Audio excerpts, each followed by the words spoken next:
నమస్కారం. Welcome to food and yoga with Madhavi. ఈరోజు మనం తౌడుతో జ్యూస్ ఎలా తయారు చేయాలో చూద్దాం అండ్ దాని బెనిఫిట్స్ ఏంటో తెలుసుకుందాం. ఈ తౌడుని మనం మిల్స్‌లో ఫస్ట్ పాలిష్ తౌడు తెచ్చుకుంటే మనకి న్యూట్రిషన్ బాగా ఉంటుంది. తౌడులో న్యూట్రిషన్ ఎక్కువగా ఉంటుంది కాబట్టి పురుగు త్వరగా పడుతుంది. అందుకనే తెచ్చుకోగానే ఫ్రిడ్జ్‌లో పెట్టుకోండి. మిల్ నుంచి తెచ్చినప్పుడు తౌడులో ఇసుక, నూక ఉండే అవకాశం ఉంది. కాబట్టి ఒకసారి మనం జల్లెడ పట్టుకుంటే మంచిది. తౌడులో బి కాంప్లెక్స్ విటమిన్స్ ఉన్నాయి కాబట్టి మనం బి కాంప్లెక్స్ టాబ్లెట్ బదులుగా ఇది వాడుకోవచ్చు. వీక్‌గా ఉన్న వాళ్ళకి ఇస్తే నీరసం తగ్గుతుంది. నరాలు బలంగా ఉండటానికి హెల్ప్ అవుతుంది.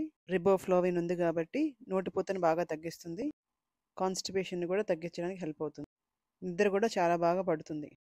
హెయిర్ ఫాల్‌ని బాగా తగ్గిస్తుంది. హెయిర్ గ్రోత్‌ని కూడా పెంచుతుంది. మీరు ఒక 2 మంత్స్ ట్రై చేసి చూడండి. మీకు బాగా డిఫరెన్స్ తెలుస్తుంది. టీ, కాఫీలు మానేసి ఎర్లీ మార్నింగ్ ఎంప్టీ స్టమక్‌తో తాగితే మీకు చాలా బెనిఫిట్స్ తెలుస్తాయి. ఐరన్ అబ్జార్ప్షన్ కూడా బాగా పెరుగుతుంది. టీ, కాఫీలు తాగితే ఐరన్ అబ్జార్ప్షన్ తగ్గుతుంది. చూడండి సన్న ఇసుక, నూక లాంటివి వచ్చాయి. దాన్ని పడేసేయాలి. ఈ తౌడు జ్యూస్ చాలా ఫిల్లింగ్‌గా కూడా ఉంటుంది. దీన్ని మనం జ్యూస్‌లో కూడా కలుపుకొని తాగొచ్చు. ఒక స్పూన్‌తో మొదలుపెట్టేసి 2, 3 స్పూన్ల వరకైనా మనం తినొచ్చు. No problem. ముందుగా first begin with 1 tablespoon ఒక జార్‌లోకి తీసుకొని దానిలోకి ఒక గ్లాస్ వాటర్ యాడ్ చేసుకోవాలి. ఒక 100-200 ml వాటర్ యాడ్ చేసుకుంటే సరిపోతుంది. దాన్ని ఓవర్ నైట్ మనం సోక్ చేసి పెట్టుకోవాలి. ఒక టైం లేకపోతే 2-3 అవర్స్ ఉన్నా పర్వాలేదు.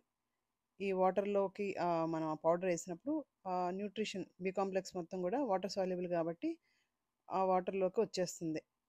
ఎర్లీ మార్నింగ్ మనం లెగిసినప్పుడు ఒకసారి బాటిల్‌ని షేక్ చేసుకొని, ఫిల్టర్ చేసుకొని అదే విధంగా తాగేయొచ్చు. లేదా హనీ అండ్ లెమన్ కూడా యాడ్ చేసుకొని తాగొచ్చు. లేదా మనం మార్నింగ్ వెజిటబుల్ జ్యూస్ తాగుతుంటే వాటర్ బదులుగా ఈ వాటర్‌ని కూడా యాడ్ చేసుకొని తాగొచ్చు. మీకు హెయిర్ ఫాల్ ఉన్నా, నీరసంగా ఉన్నా, పిక్కల నొప్పి ఉన్నా, ఎనీమియా ఉన్నా, నిద్ర పట్టకపోయినా తప్పకుండా ట్రై చేయండి. మీకు ఏం లాభం కలిగిందో మాకు కమెంట్స్ రూపంలో తెలియచేయండి. మీకు గనుక ఈ వీడియో నచ్చినట్టయితే please like, share and subscribe. Bell ఐకాన్ని ప్రెస్ చేయడం మర్చిపోకండి అప్డేట్స్ కోసం. Thank you.